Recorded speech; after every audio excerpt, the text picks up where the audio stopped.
Cuando le pregunté al Papa, Santidad, ¿por qué me llamó usted a mí para esto? Me dijo, fue una inspiración de Dios. El cardenal Jaime Ortega tiene la exquisita cualidad, ese refinado don de poder autosuperarse en cuanto se refiere a cinismo e indolencia. La actual o más reciente presentación de él en España no permite espacio para el silencio. Su papel de abogado del diablo, defendiendo al régimen castrista, resulta realmente escandaloso.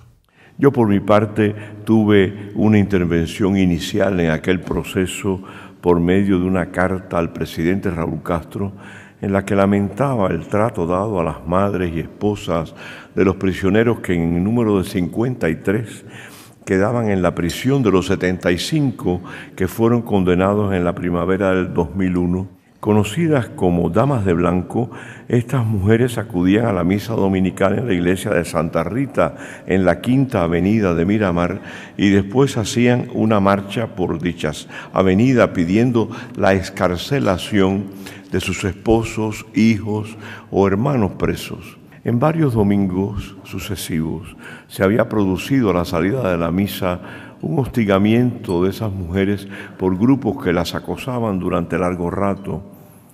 Y esto lo hice saber por escrito al presidente Raúl Castro.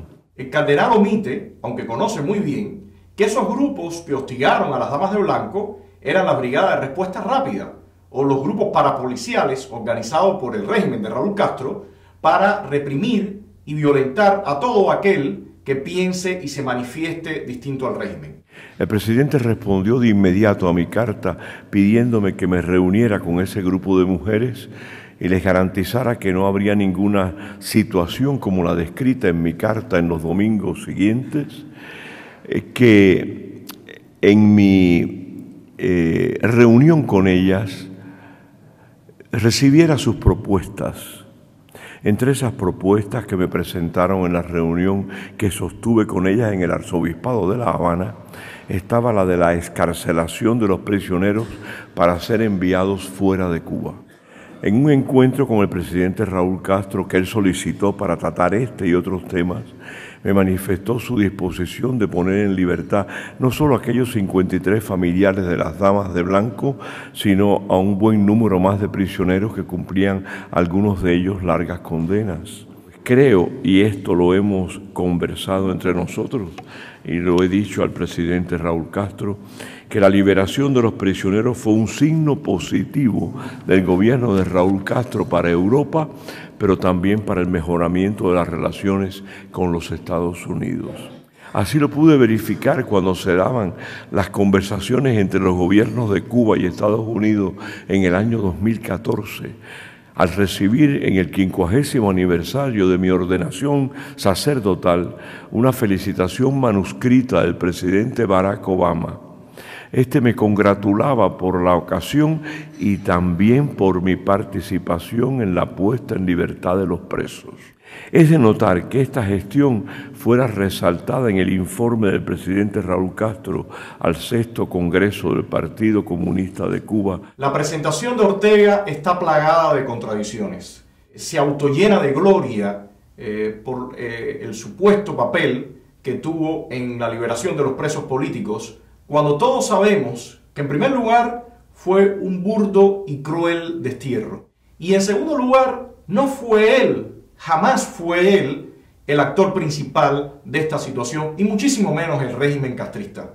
Dado el escenario que explicábamos anteriormente, la presión que existía sobre el régimen, el interés del régimen de empezar un proceso de negociación con Estados Unidos, con los europeos, trató de usar a Jaime Ortega, o usó a Jaime Ortega y a la Iglesia como trampolín para mostrar sus supuestas buenas intenciones. Ortega se vanagloria de que este minúsculo paso diera pie a destrabar las relaciones entre la Unión Europea y la administración del pasado presidente Barack Obama. Por supuesto, omite también que las cárceles seguían llenas de presos políticos. Convenientemente ignora toda la situación que se ha venido viviendo desde aquel momento hasta el presente y da ese minúsculo paso como la apertura de un gran cambio en la isla, cuando todos sabemos que la situación hoy en día resulta más crítica.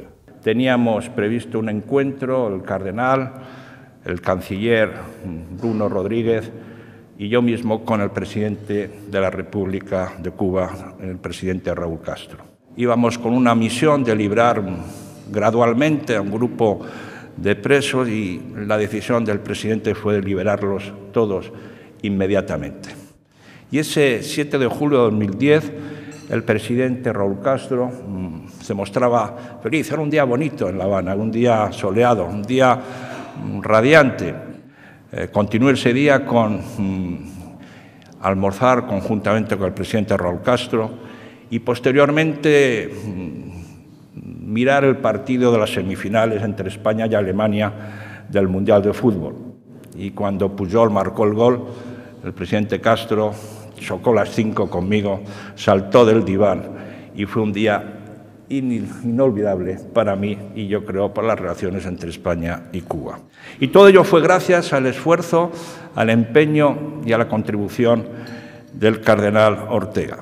Es sorprendente que, tratándose de un tema tan delicado, que tiene que ver con la vida de decenas de seres humanos, que tiene que ver y está relacionado con toda la represión que está sufriendo ese grupo de las Damas de Blanco, precisamente por órdenes del dictador Raúl Castro, la muerte reciente de Orlando Zapata Tamayo y la huelga de otro compatriota, Guillermo Fariñas. Estos individuos se tomaron el tiempo de relajar, de mirar un juego de fútbol, de celebrar un gol, de tomarse ese Chivas Regal en esa tarde bella de verano. Me parece que estamos viviendo frente a actores demasiado cínicos, demasiado brutales.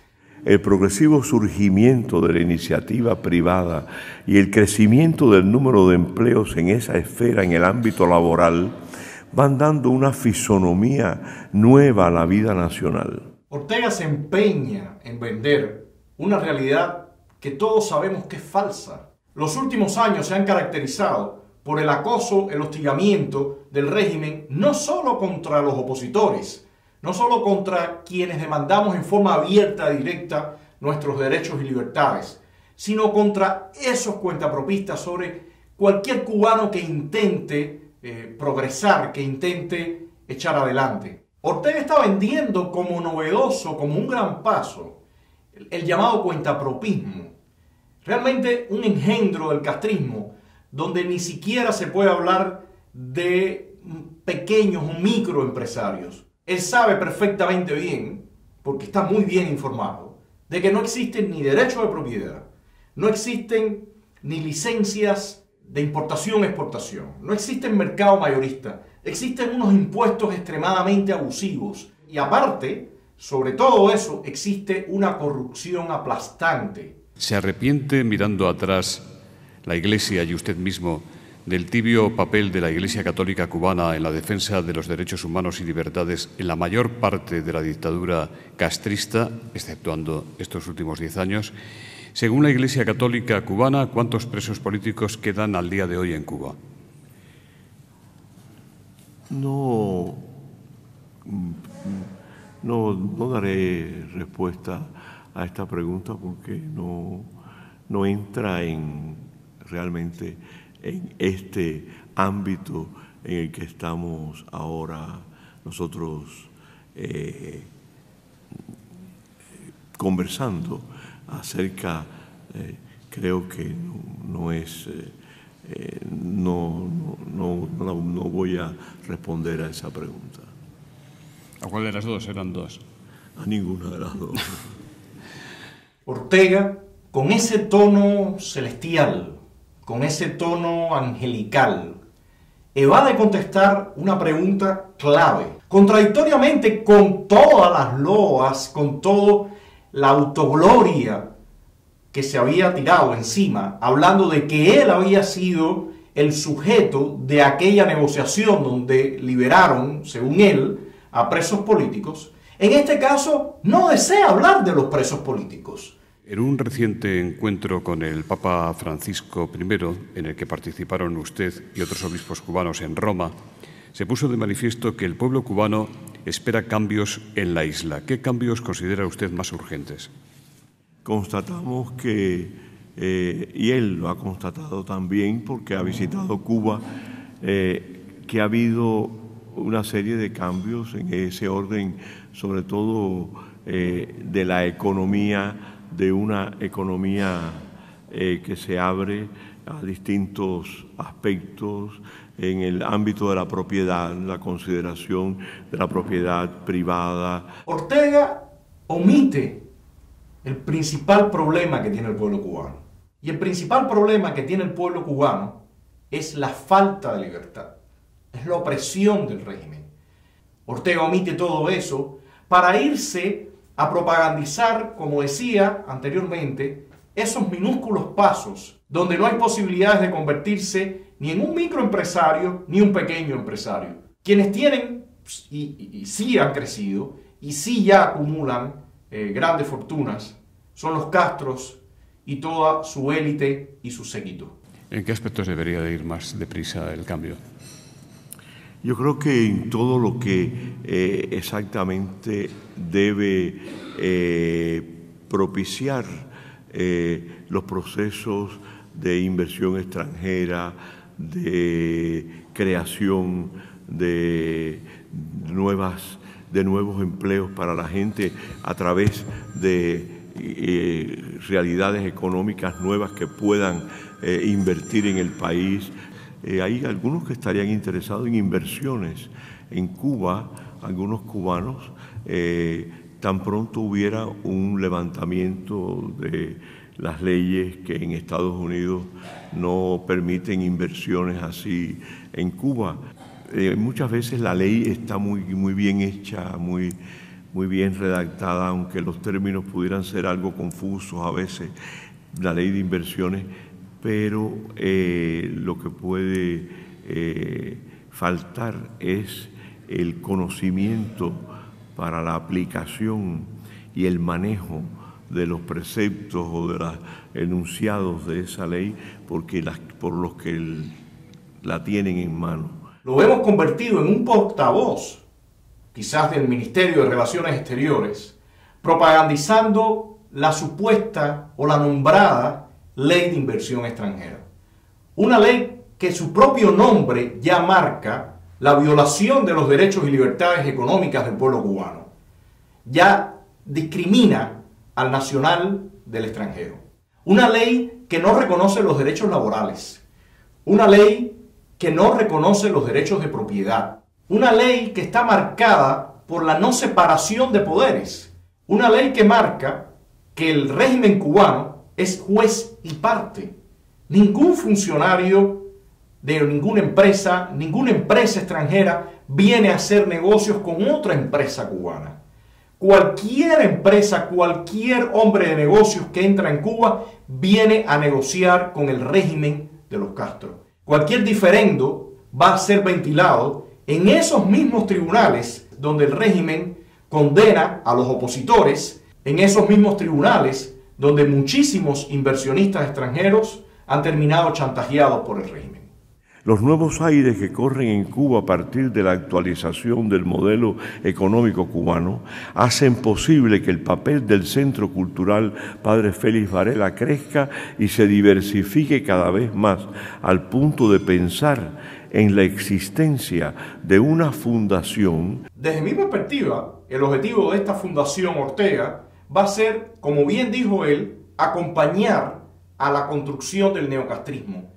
Lavarle la cara al régimen, decir que en Cuba hay ciertas libertades, como está haciendo en esta conferencia, pero al final poniendo una camisa de fuerza para que todo el mundo sepa cuáles son los límites de las supuestas libertades, hasta dónde se puede mover y hasta dónde no. ¿Vislumbra usted, Eminencia, en un futuro a corto o medio plazo un proceso de transición democrática como el que se dio en España, con una constitución y unas elecciones por sufragio universal?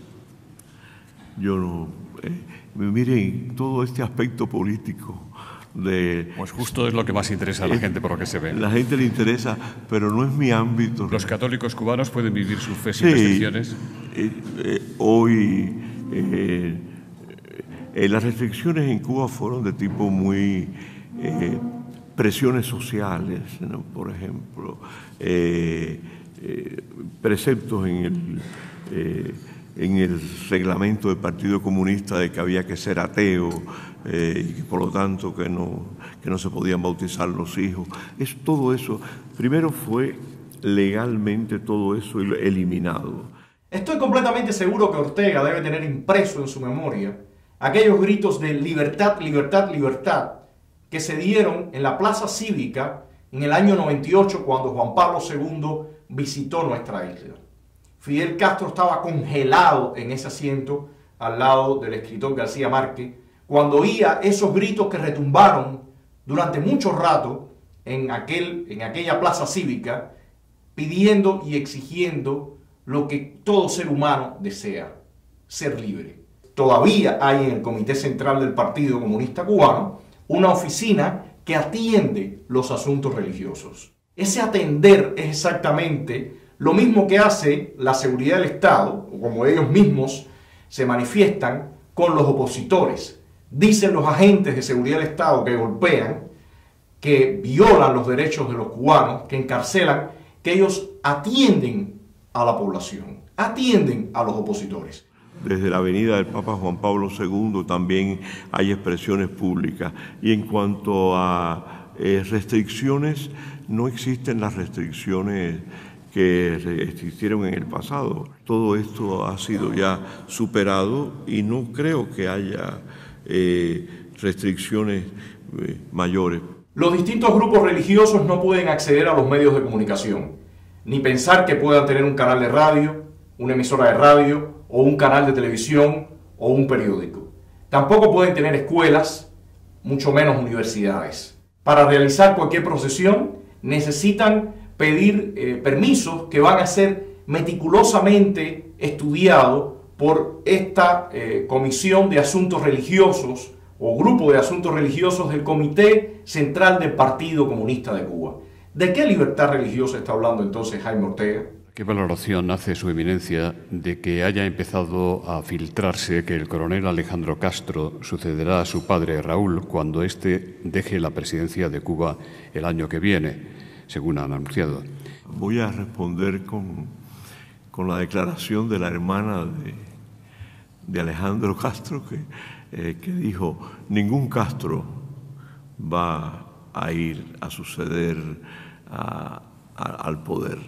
No, incluso no hay ninguno de los Castros, ni hijos de Raúl, ni hijos de Fidel, que esté en el Comité Central del Partido Comunista. No han accedido. No hay, creo yo, una tendencia a la dinastía. No creo, me parece que no. El cinismo de Ortega rebasa cualquier expectativa. Su frialdad, su evasión, nos muestra a un individuo que ha hecho y pretende seguir haciendo un tremendo daño, no solamente a toda la nación cubana, sino también a la Iglesia Católica. Una iglesia que en los últimos tiempos se ha visto demasiado callada ante la pauta de un individuo que ha decidido pactar con los opresores del pueblo cubano. Él no se ha pronunciado, el presidente Trump no se ha pronunciado. El gobierno de Cuba tampoco ha tenido ningún pronunciamiento que haya sido notable con respecto a su presidencia.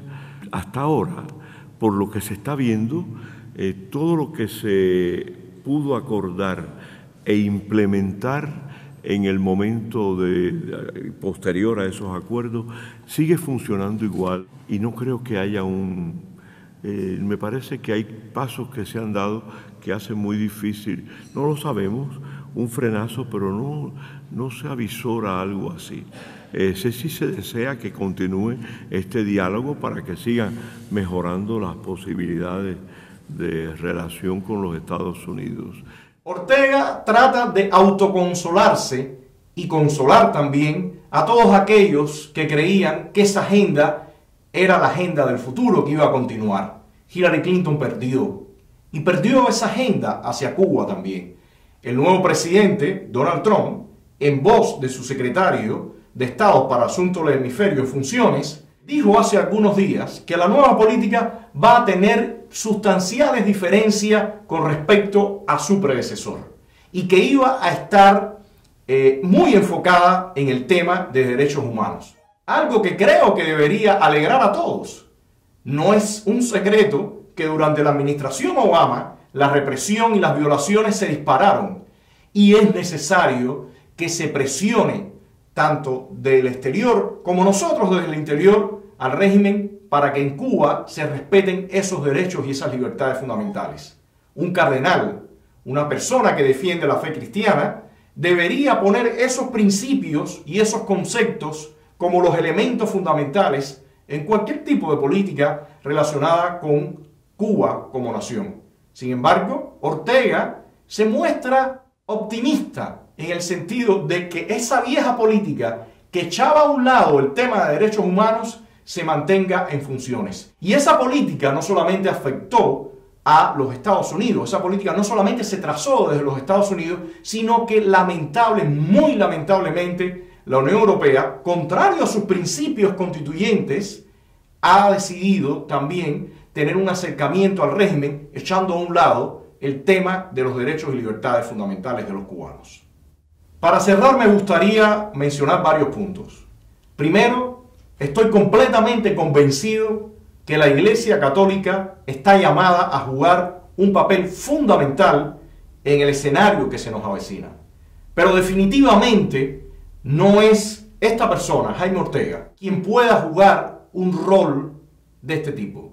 Me parece que la Iglesia Católica cubana debe regresar a sus principios, debe regresar a esa lógica de Monseñor Pérez Cerante, debe regresar a esa lógica, a esa proyección de Agustín Román. Me parece muy lamentable que la voz que se escuche de la Iglesia Católica cubana sea la voz del cardenal Jaime Ortega. Si la Iglesia Católica pretende jugar el rol que todos queremos que juegue, debe regresar a esos principios, debe regresar a esa proyección para que sea parte del proceso que nos lleve a la libertad.